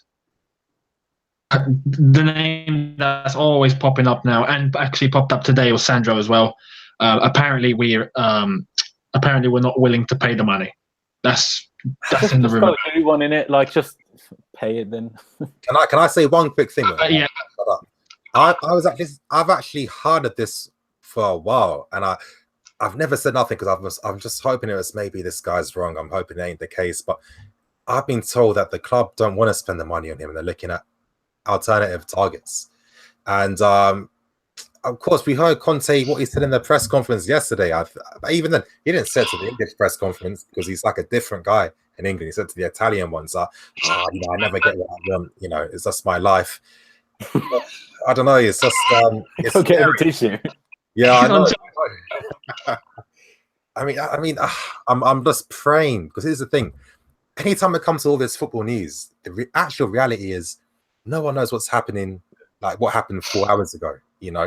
Everything is stuff that's could be a few days old, a day old, even a month old. You know what I mean? Yeah. Doesn't mean that it's wrong. It just means that it's not as current just yet.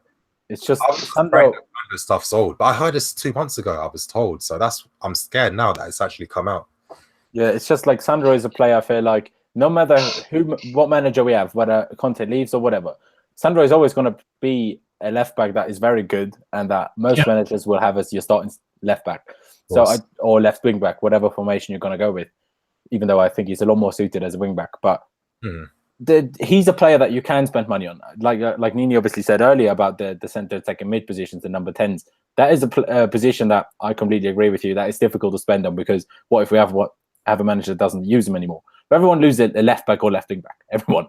So Sandro, in my opinion, is a player that should just get cashed in on, because especially that 3-5-2. If you have a world class wing back, such a difference. Yeah. Well, the rumor, though, apparently, which is the news that came out today, was that the club weren't willing to offer the asking price that Juve are putting up because his performances recently haven't been convincing. Now, that makes me ask the question at the people at the club: do they understand how football works? Because this player isn't happy. Okay, he's not gonna play well if you're not happy. Also, what is then the reason for not paying in the summer when he was playing well? Exactly. Yeah, I know. Let me be devil's advocate. What if Chelsea are thinking, you know what? Here's the thing: when a player does force a move, it does kind of take away the power from from the club in a way, because you got to like accept terms you don't normally want. I mean, look at Bonucci last year, for example. This guy was being linked for 50-60 million. He goes to Milan for nearly 40 million. That was weird. Maybe that was really strange. You know what? We can actually work this in our favor. We don't have to pay 50 million. Of course, Juve want that because they know that Sandro wants to go. But what if we offer 40 million? Now, Juve, are they going to say no to 40 million when they have a player that doesn't want to stay? You know what I mean? We tried that in the summer. Really didn't work. We did. The backlash is that you might get another club that will come swooping in and be like, yeah, no, it's fine. How much do you want? Here you go. Boom. Done. Right. And the rumor is that Man United want him. And PSG, apparently. Yeah. And PSG. So, it's... Yeah. What do you do? We're going to try to sign Kozawa from PSG, who's a good player. Wouldn't mind him either, but... Yeah, of course. But I'm hoping common sense will prevail. Let's say we're like 40, Passenger like 50. Okay, fuck it. Let's pay 50 million now. It's going to come down to who does Sancho want to play for in the end. That's the thing. And I think, I don't know. I mean, we used to have Emanala that was really good at selling dreams to players and bringing them in. I don't know who could fulfill that role now. If we were to try and bring in a Sandro, it's scary. But you know what? Let me be devil's advocate again. Because here's the thing. I just told you that I heard that news about Sandro, Chelsea not wanting him 2 months ago. It's only just come out now. So if anything, this is kind of old news in a way. Now, we haven't really heard any updates on Sandro.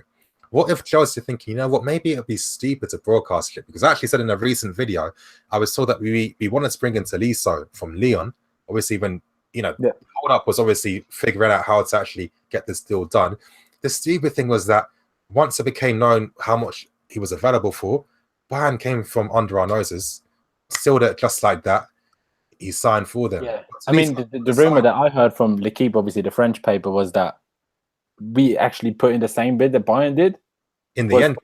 Yeah. And then basically Lyon said, yeah, just go wherever you want. We're having both. Exactly. And then obviously he chose Bayern Munich, and then is when we looked like, going for Bakayoko instead. Exactly. Because if there's one thing, Conte has always wanted a goal-scoring midfielder. Now, to me, it's a bit weird because we've got, you've got your Rubens, your Van Ginkels. I'm sure you could have given them a chance to see it, but that's a completely different point for another time. But that's what I mean. We missed out on Tolisso because of fuckery like that. Lukaku was kind of similar, not exactly the same, where United just came from nowhere. maybe Chelsea are thinking, you know what, we can't make this mistake for the third time in a row. Let's keep this on the wraps. Let's just do our negotiations on the side like we used to do before, when we just randomly spring a player up on everyone. Because that means clubs don't know what's happening. And then that could potentially stop a prize. Because we know PSG and that will just outbid us straight away, easily. Yeah, the That's thing the is, only way to really beat these guys is if you do it in the dark. the thing is, does doing stuff in the dark still work nowadays? And there are always someone that will leak some information, and it pops up on Twitter, and then someone will report on it, and then everyone knows, even if it's not even true. Maybe it's just fabricated, but then someone will still swoop in. You're right, but here's the thing: leaks happen for a reason. Now, in football, it's an industry where everyone loves to talk. Nothing. I mean, unless clubs are just saying it's only between this transfer team and that's it, then nothing's going to get leaked out. You know what I mean? A lot of times, too, players, people around them, they'll be leaking out stuff, whatever. It can still happen, but I just think it depends on how quickly clubs do their business. I mean, I think that last season, that Bernardo Silva, that I was told afterwards that City literally agreed it on the same day. They offered that same amount of money. Silva heard Pep wants me at City, accepted terms straight away, and then he was in Manchester, I think 12 hours later or something like that. Isn't that very similar to when we signed Pedro? Exactly the same thing. So it does happen. Yeah. I'm just hoping that, that's really the only strategy we can do to really not get beaten by PSGs and Uniteds and stuff like that. Yeah. The thing is, obviously, people like to talk about Ryan Bertrand if we don't get Alexandro and bring in Ryan Bertrand. But the thing is, Ryan Bertrand is English, so he won't be much cheaper than Alexandro anyway. And he's a good player. No, of course, I'm not disregarding that, but I don't think he's as good as Alexandro. But because he's English and he would move inside the Premier League, I don't think he would cost much less than Alexandro. I don't think there'd be much more than 10 million in between them, to be honest. I don't think you'd get Bertrand for less than 40 million at the moment. Yeah, you're right. But so what? Yeah, exactly. If we can get Sandro, I'd rather Sandro. If it's not much financial difference. Exactly. I mean, that's the one guy I make sure I sign first every time I buy a new FIFA. You know what I mean? It's just Alexandro, but you know what? If there's two players I could sign, I've been saying this since before last season. Like during, I've always felt we need to upgrade left wing back, and obviously someone on the right. I'd love to see Mahrez and Sandro. If they did come, then I'd actually play the lottery the next day, because I know that luck's on my side now. You know what I mean? They're the two players I think would upgrade the team. Like, what kind of players do you think could upgrade us? I mean, obviously the left wing back spot with Alexandro, I think 99% of Chelsea fans will agree with that. Mahrez is always one that I'm not too sure about. Obviously, he had a great season when Leicester won the league. Last season was not so good. Yeah. Was that down to the team? Was that down to him? It's always difficult to judge, obviously. Now he's starting to play well. The last, say, month and a half or so, didn't have a great start to the season either. Then you speak about Conte prefers a number 10 kind of winger. Is Mahrez a number 10 kind of winger? He's good in the ball, but he's not the fastest player. Like, when we play on the counter, he's not the best one out there. Pedro isn't the fastest either, and he works, so it's okay. I'd prefer someone better than Mahrez, but there isn't really anyone. Yeah. But I feel like, as much as sometimes Willian is very inconsistent, Pedro is very inconsistent. They're both not playing very regularly anymore either, which obviously makes it even more difficult for them to be very consistent. I just feel like another striker is even more crucial than another right-hand winger or right-hand number 10, because even if Batshuayi was playing well, you need, in my opinion, even if you're only playing one, you always need at least three strikers at the club.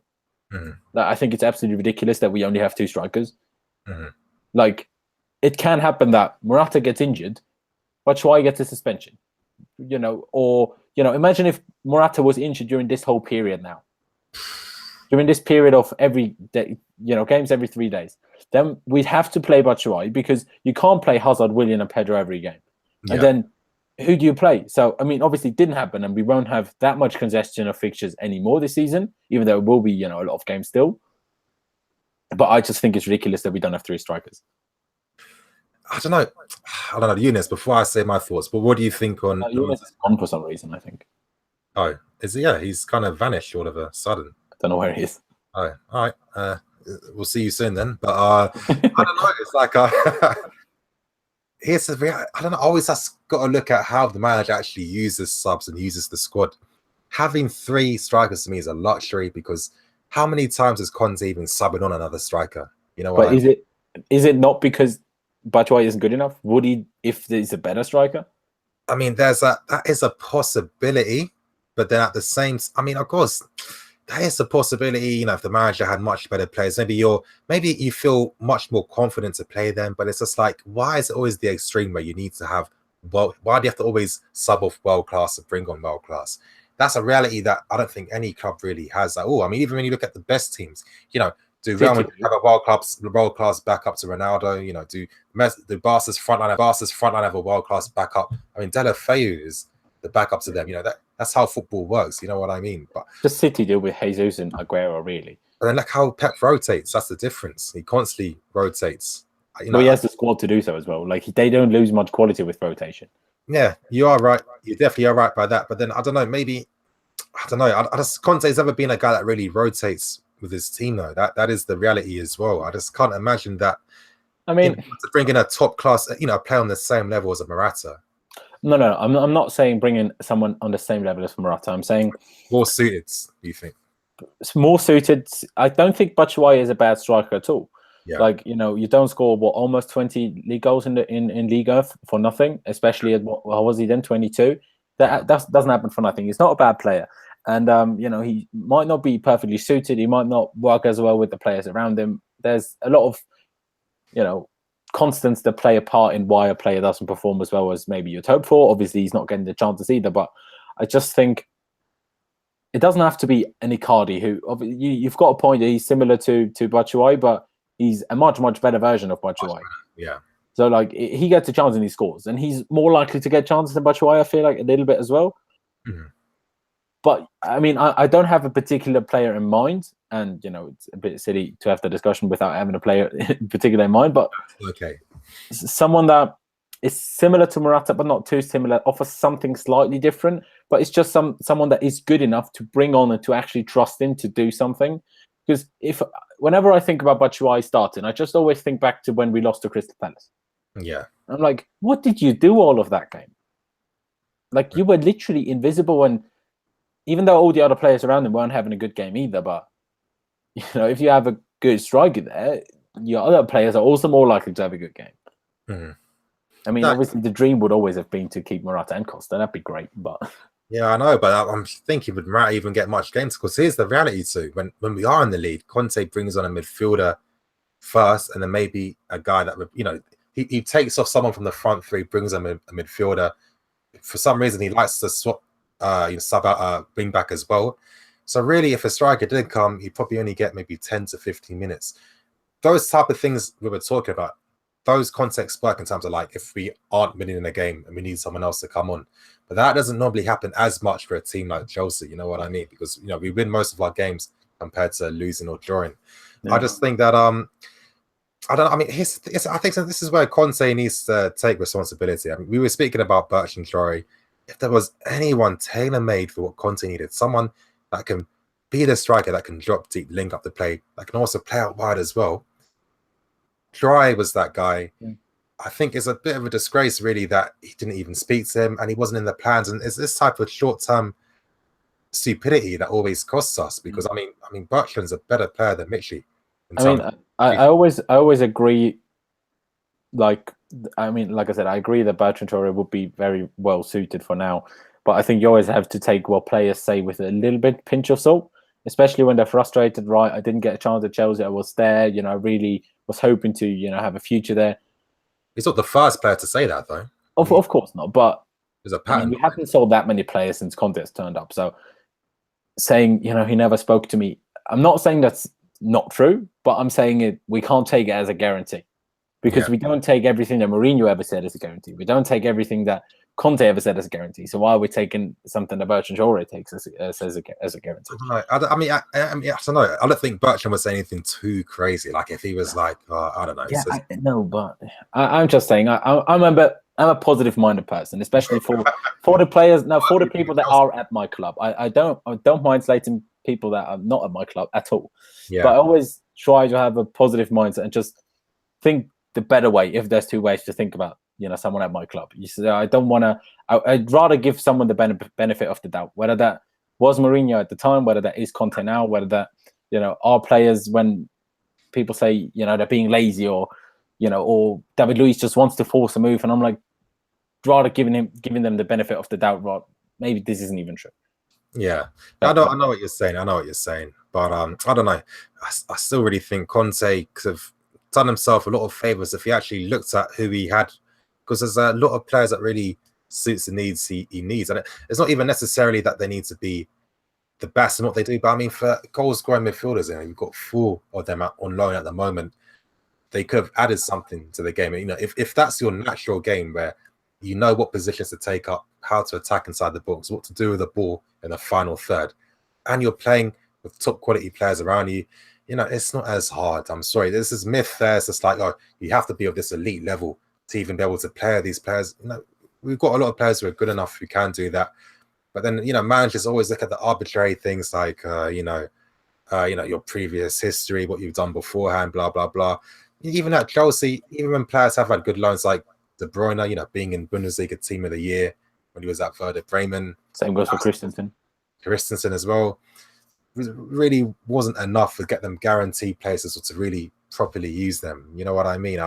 If Conte had Jory, I think it'd be different for us up front now. If he had kept, a Lewis Baker or a Van Ginkel or even a Ruben, I think he'd have a nice option in midfield as well. I think defense, there's one thing that Chelsea does well, and they've always done well, and that's they know how to get a back line. They know how to because that never ever changes. When do you ever see Chelsea signing defender after defender every year? It's always been the attacking players that we constantly struggle for. And I was actually thinking, being devil's advocate, making this will be the final point for the live stream.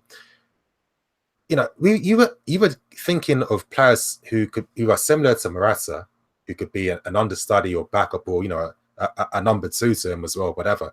But then you were struggling to think of someone, and I was struggling to think of someone that could fulfill that role. And I just got thinking, do we kind of actually not price ourselves up, but stop ourselves signing certain attacking players, because what we expect from our attacking players is so specific and special that most wouldn't really be able to excel in it straight away. Maybe the plan should be, maybe if we adopt a different style where we can look at a more wider range of attacking players that are more likely to suit the team, that could be the way to go. You know what I mean? Because we've never historically had strikers that get 20 goals a season. Well, Costa, and Drogba, and Anelka, probably the only 3. Yeah, and Anelka was playing out wide half the time.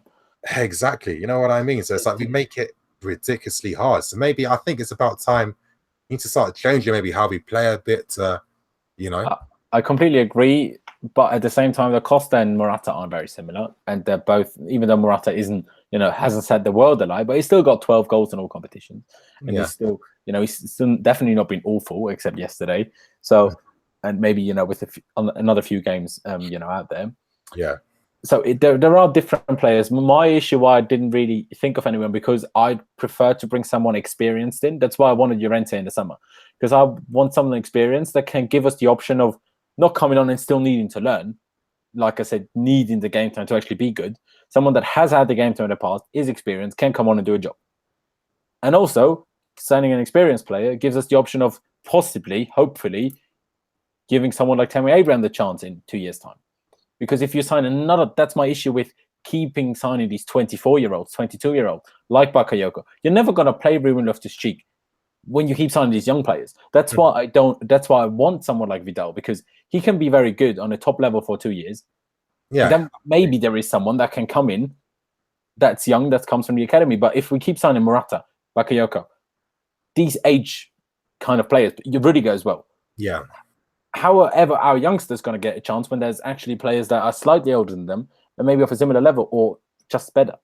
And I just want to say quickly something about when you said Lewis Baker and Van Ginkel, because Lewis Baker went to the Championship on loan. And I don't think we would have refused to loan him to a Premier League club. But doesn't it say a certain amount that if no Premier League club was clearly in for him? No. Because here's the thing.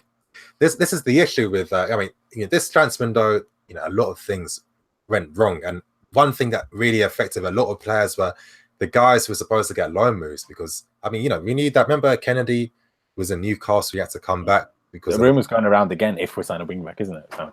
I know, but that's what I mean. But it was actually reported Kennedy was in Newcastle. He's about to obviously sign on loan for Newcastle. Not Tammy Abrahams. Abrahams was another guy linked with Newcastle, and Lewis Baker was another guy that Newcastle wanted to bring about. Here's the reality: Chelsea didn't want to let any of these guys go unless replacements came first. And what ends up happening then? No Premier League club's going to wait to the last day of the transfer window in case they can bring in a guy that's 50-50 whether he's going to stay or not. And then it's kind of like the nasty thing in a way by us doing that was that we stopped them going to top clubs. And this is why your Bogers and Bakers are playing at Middlesbrough and playing for Birmingham. That was never the plan for them to go there. Of course. Boga even started a game before Cahill obviously messed up his chances. Who knows what could have happened if he played the full 90 minutes? Maybe he'd be part of the squad right now. But that is very, very true. This is what I mean by not playing the window properly, not having all these cooks in the kitchen, not really knowing who to go for, losing out on targets. Yeah, messed up. Another guy, Jay Clark-Sauer, he should be at Borussia Mönchengladbach now because they wanted him. Yeah. But we didn't let him go because we didn't have Rudiger at the time, and by that time they already signed a replacement for him. Now, what's Jake Clark-Sauer doing now? This guy's one of our top young defenders. Yeah, hopefully he's going out on loan now at least. Yeah, but he's not going to be going. I mean, imagine if he was playing in Germany now with that experience. We don't know whether he'd be a starter, of course, but he could be. I look at Reece Oxford. He's barely played for them, and it's like his RB Leipzig are going to sign him for 10 million. That could have been Jake Clark-Sauer. Yeah. This is what we do, and it's just like, I don't know. I agree and I disagree. Obviously, like you keep saying, there is issues with the board, there is issues with the manager, there is issues with certain players not performing. Most clubs have that issue. Obviously, someone like Man City at the moment don't, which is why they're winning the league. And you have seasons where things go wrong. We have a little bit too many of them recently, compared to ones where everything's going incredibly well, and then we have 30 wins on a trot and a record-breaking 30 wins in a season, and those kind of things. Yeah, there are issues, and I don't. You can blame Conte for getting rid of certain players. You can blame the board for not bringing in players quickly enough, and then not loaning our players that could have a good potential to good enough clubs. There are. Van Ginkel is obviously one. He was basically loaned out straight away because you might as well have just sold them to PSV, but for some reason we don't. Yeah, I don't know why. Obviously the Dutch league it's not a bad league, but it's not that great either. Mm. So just because he's doing well there, it doesn't necessarily mean he would do well here. I guess I don't know. I've always felt. I mean, I think we've kind of seen a recent pattern. I mean, like the rises of your Harry Kanes and stuff. I mean, historically they shouldn't be Premier League players now, especially with their youth development over the years, struggling on loans in all these useless clubs in the Championship. I mean, the amount of talent we could have missed out on because of this old-fashioned way of developing these young players. And it's no surprise that when they've actually played around quality players, they actually develop much faster than playing with shit players for teams that don't play football. But that's obviously the point that I made with Ruben Loftus-Cheek only being on his first loan. I mean, obviously, if we were a club like Spurs that aren't expected to win things, that are still a good club, especially the last few years, but aren't expected to win things, you find it much easier to just implement someone like Dele Alli and Harry Kane. It's just because our managers, they always know if I play a youngster, I'm not saying that that's always the reason for why they don't, but they still know if I play a youngster and they don't go well, I'm gone. And they know that. I think if you said this 8 years ago or 10, then yeah, but I think Chelsea really aren't the same anymore because a lot of people want youth to get in the team. I think the mistake we're making is that we're signing managers that, but I mean, there's the reality. They want to win for themselves. Now, it doesn't mean it's not a bad thing. Yeah. Every manager has their own way of what they want to do. But I think you need to accept that certain managers, they want to win for themselves. That's why maybe some adopt certain tactics, some adopt different ones. You know what I mean? I think Conte's a guy that he wants to. He's been a winner since he was a player, and he's obviously he. But there are players that he has brought in, aren't there? So with Pogba. But I just one question I want to ask you: do you think, by saying what you just said, if Mourinho kept playing youngsters, like say 3 or 4 youngsters in every starting 11, and we were then 1 point of the relegation zone on December 17th, you think he wouldn't have been sacked? Again, I think that example is like so extreme, and I've always wondered like, how come anytime it comes to, like, obviously talks about like youth development and stuff, it's always like extreme examples. Like, for example, it's like me saying something like you know, I can't even think of something extreme at this moment in time. I'm just saying, but obviously it's just theoretical because you said they just want to win, and I'm saying they're scared if they play youngsters and it doesn't go well. Stuff happens that happened to Villas-Boas, that happened to Di Matteo, that happened to Mourinho just getting sacked during the middle of the season. And no manager wants that. I don't know, but here's the thing. I mean, I think we've seen there's always patterns in football. I think Conte. I mean, let's not forget Juventus went unbeaten during the year with him during one season. I think the second season in a spell. They won the league in a record time. I think they won it with like in 31 games, 7 to spare. Not once did he use any young player or academy player or give any young player a chance. Well, Pogba. No, Pogba was already playing the season, but I'm talking about the second season. Pogba was already playing beforehand. I mean, he was 17. No. Pogba was 19 when he left United at 18. He was 19. Yeah, that's what I mean. In his first season. Second season, he was 20. He was already a first-team player. I mean, when Juve had won the league in the second season, unbeaten in the league. I mean, I don't know much about Juventus. That's what I mean. About what kind of players they had. I know what players they had, but not once did he use. No. I mean, young players. I don't know. Yeah, but even regardless, it's like I'm not saying you don't have to always have young players with the potential of a Messi, Ronaldo to give them a chance. You can still have ones that are excelling for their youth team and give them a chance. Obviously you see them in training, they work hard, whatever. It didn't even once do that at all. I mean, Mourinho, we've seen when we've won leagues, that's when he finally gives young players a chance. But then, getting a substitution appearance, you know what I mean? Why couldn't have they? I mean, it's over. It's really nothing. That 15-16 season summed it up. We were never going to get relegated. We were never going to get in the Champions League. Yet we were still not going to use any young players. The weird thing was even Gus Hiddink wasn't really using them a lot. That was so frustrating and confusing to me. I'm like, why not? Yeah, I know. Gus to me, he's that manager that, he has a cigar, he comes into training, he doesn't lead the training sessions, he just sits there and, reaps the rewards. He's such a, and this is why he's done nothing in 10 years as a manager. Abramovich needs to stop having his friends coming into the club. But you've got a billionaire owner, that's the type of shit you've got to live with, I guess. But yeah, I think one more point. I think we've got to end it on Morata. Now, here's the thing. I'm of the belief that Younes isn't here anymore. Yeah, I know. It's a shame he's not here. It must be some internet connection or something. But I'm of this belief where I was saying in my match for yesterday, and I said it earlier too, we can be frustrated in the moment, but here's the thing. Reality is we're going to have games against Barcelona, the FA Cup, Carling Cup, and obviously, of course, we're going to try and win the league. It won't happen, but, we're going to try and win as many games as we can.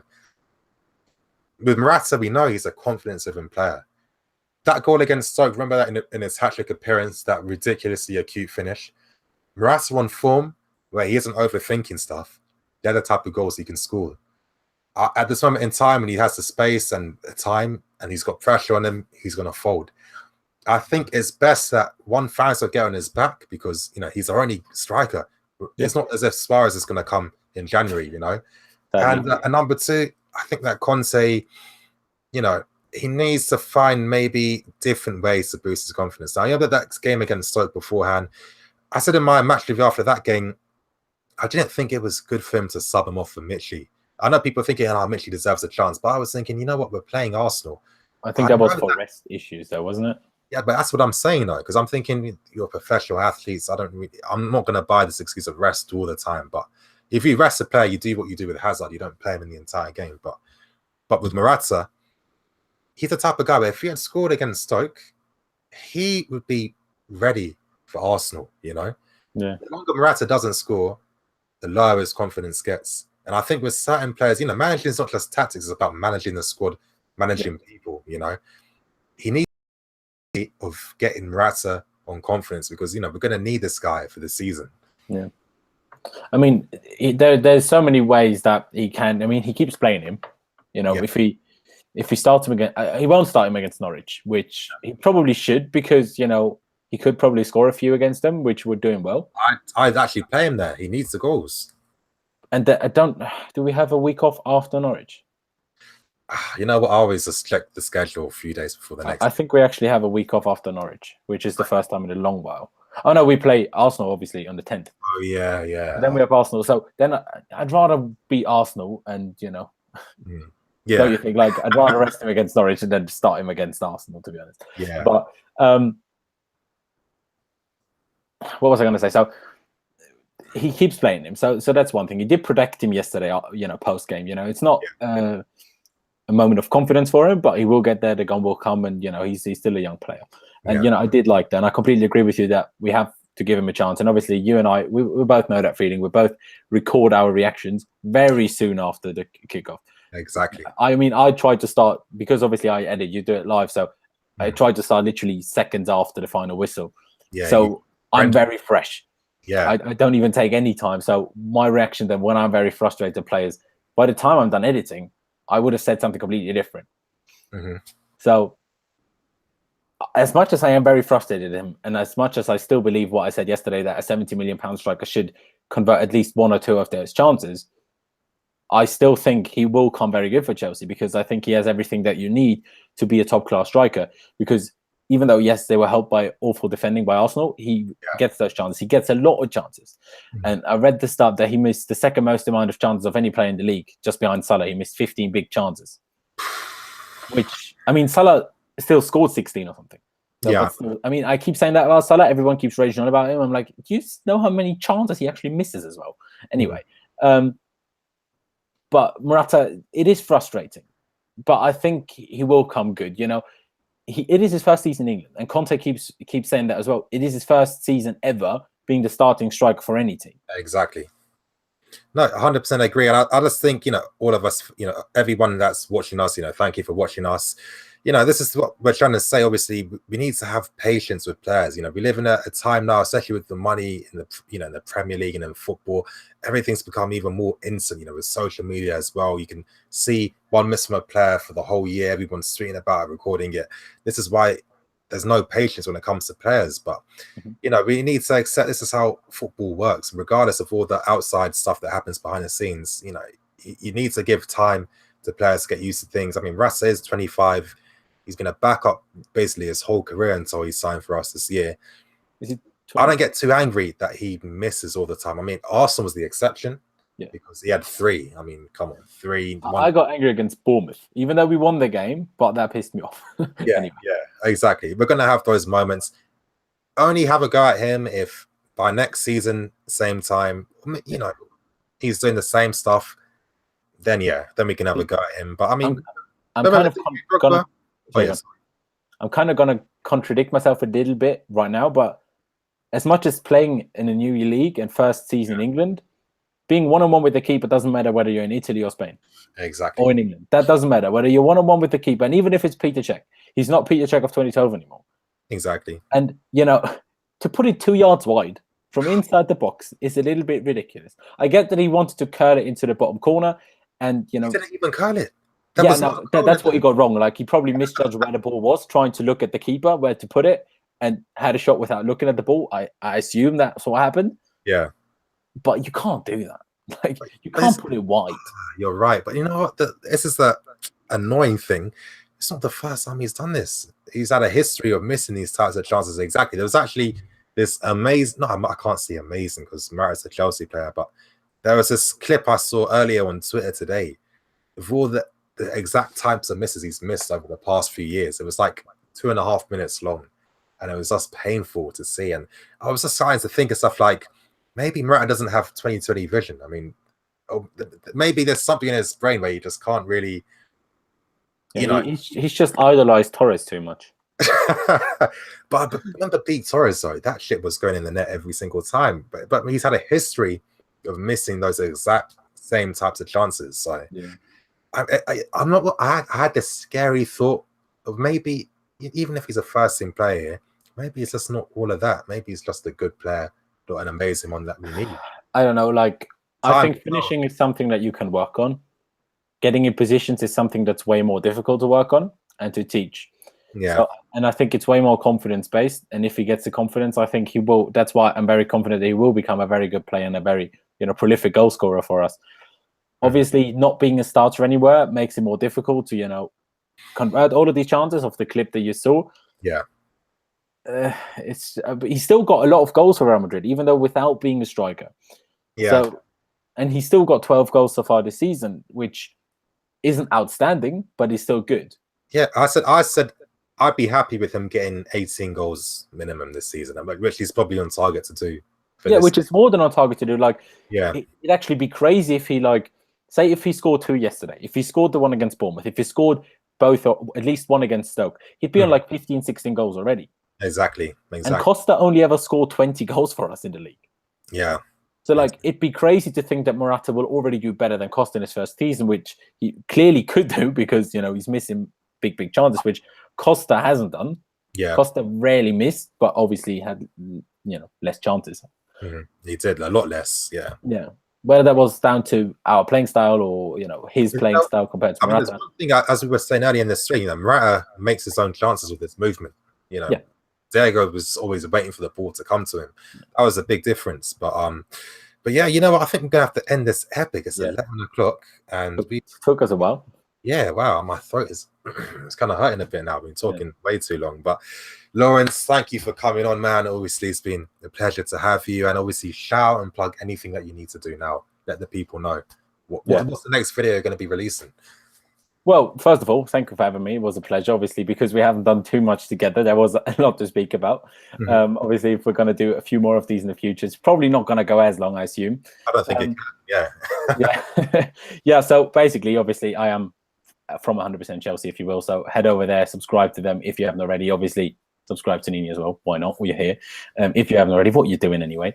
I mean, check out my social media. It's at Laos1507 on both Instagram and Twitter. Massively appreciate it. If you could follow me there. Yeah, I mean, like I said, again, thank you for having me on, and up to Chelsea. Exactly. And you know what, you guys have made your lives even easier, because if you actually go to the description now, you'll actually see a link going directly to Lawrence's Twitter. There's about 370 of you. Come on. Description right now. If all of you do that right now, assuming none of you are already following me, I hit 1,000 followers, so go do that. Exactly. And also, obviously, links 100% Chelsea below. Subscribe to them if you haven't. And you know what, you guys, there's actually more Chelsea content coming out right after this video, because you know what, I actually did another video. I did a player rating video. You know, there's a lot of times gone into it. It might become a regular segment on the channel, because when I do my match reviews, you know, as me and Lawrence were saying, you know, sometimes you're on the heat of the moment. I try to not do that, but, you know, I'm human. Can't get it right all the time. But if you want my proper analysis on how I thought each of the players performed well, with a score rating out of 10, an entertainment value of the game out of 10, and a manager rating out of 10, literally, all I have to do is add the tags in the description. The next 5 minutes is going to be released. So stay tuned for that. It's going to be a good one. And yeah, you guys, thank you for watching. Obviously, I'm Nini FC. This is Blue Lions TV. Signing out.